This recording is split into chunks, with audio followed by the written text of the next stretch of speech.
Boker Tov à tous. Dans cette Mishnah qui est une de mes préférées, on nous dit Ben Bagbag Omer, Afarba ve Afarba des là-bas. Ça veut dire que Bagbag il te dit fouille là et fouille là, tourne les pages de la Torah, tout est inscrit à l'intérieur de la Torah.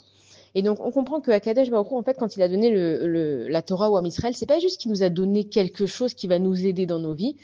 La Torah, c'est notre vie. Et donc, on te dit que chaque chose qui va t'arriver dans ta vie, alors que ce soit au niveau des sciences, que ce soit au niveau des médecines, que ce soit au niveau des animaux, peu importe des philosophies, des intelligences, tout ce que tu vas avoir dans ce monde, il tire sa source de la Torah.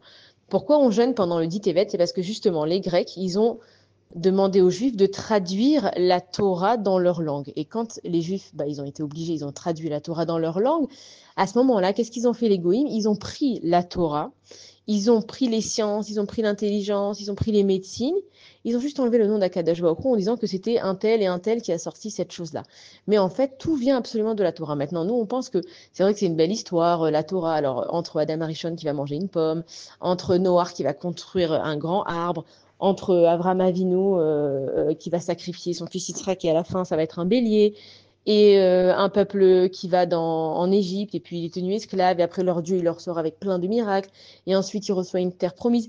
Ça a l'air tout ça d'être une histoire. Alors il faut comprendre que quand on nous raconte une histoire comme à un enfant, dans une histoire, tu lui racontes l'histoire elle-même, mais quand tu grandis, tu vas te poser la question, mais qu'est-ce qu'elle veut dire cette histoire et est-ce que cette histoire finalement c'est pas la mienne? Ça veut dire que moi au fur et à mesure de ma vie, je vais rencontrer des étapes et ces étapes-là, elles tirent leur source de la Torah. C'est pas juste que Sarah Imenou elle a fait quelque chose et qu'aujourd'hui je l'admire.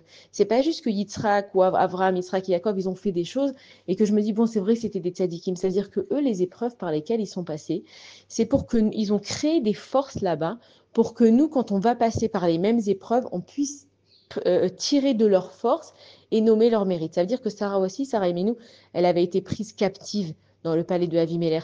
Ça veut dire que Yosef Hatzadik aussi, il a été pris captif en Égypte, il est resté là-bas et ensuite il est sorti. Ça veut dire que Yitzhak et Rivka, ils ont aussi eu des difficultés dans l'éducation avec d'un côté Esav qui faisait ce qu'il voulait et Yaakov qui était Ishtam, celui qui étudiait. Ça veut dire qu'ils ont fait tout ce que nous, on va faire dans nos vies. Ensuite, qu'on est descendu en Égypte, qu'on était en esclavage, ou même déjà à partir de Noah. Qu'est-ce qu'il a fait Noah? On va en parler, Bezrat Hashem. C'est qu'il a construit une teva pendant 120 ans. Pourquoi spécialement 120 ans? C'est le temps d'une vie. Ça veut dire quoi? Ça veut dire que toute une vie, tu travailles, et quand arrive le moment, tu peux embarquer. Ça veut dire que c'est pas juste des histoires que Akadosh Baruch Hu nous raconte, qu'il nous a donné une terre promise. C'est-à-dire que cette terre promise, elle est à nous. Ça veut dire que là-bas, on est en sécurité.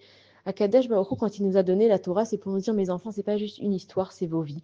Et quand on nous dit à Farba, vers Farba, des coups là-bas, ça veut dire que plutôt que d'aller chercher en fait de partout des réponses à tes questions, et quand tu as des doutes, et quand tu n'es pas bien, va apprendre la Torah. Maintenant, la Torah, quand on la voit encore une fois, c'est qu'il y a des explications qui ont été faites à partir de la Torah, comme les Mishnayot. Tout ce qui découle en fait du judaïsme vient de la Torah.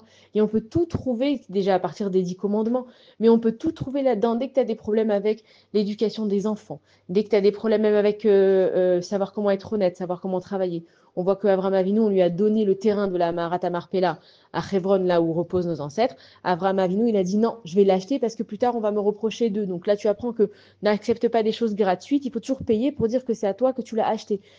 En fait, il y a tellement de choses qui découlent de ça qu'on peut comprendre que dans ta vie, si tu veux réussir, il y a simplement un chemin de vie à suivre. Celui qui s'écarte de ce chemin, il va perdre du temps. Parce que de toute façon, il ira dans ce chemin. Pourquoi il ira dans ce chemin? Parce que c'est ça la vie. Donc, tu peux t'égarer dans le chemin, tu peux faire des pauses dans le chemin, mais le chemin de la vie, c'est la Torah. Et donc, Ben Bagbag, il nous dit à Farba, tourne les pages. Et t'as pas trouvé, alors tourne encore. Et t'as pas trouvé, tourne encore. Et retourne encore une fois la page.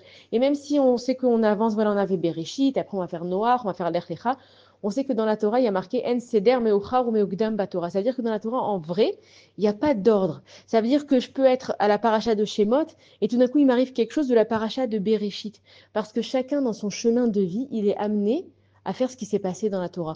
Donc, quand on te dit tourne les pages, ça veut simplement dire que, attends, toi, t'es plus ici, en fait, t'es là-bas. Ah, mais maintenant, toi, t'es plus là-bas, t'es revenu ici. Donc, tourne les pages. La vie, c'est une histoire qu'on écrit tous les jours. Et chacun, il écrit son histoire. On sait qu'on a une Neshama et que chaque Neshama, elle a sa partie, son chélek de la Torah.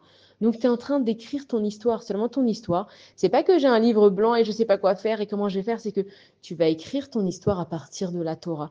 Donc, dès que tu as un blanc, dès que tu es en manque d'inspiration, dès que tu as des doutes, dès que tu sais pas comment faire, Alors prends le livre de la Torah et tourne les pages et dedans tu trouveras toutes les réponses. Bonne journée à tous.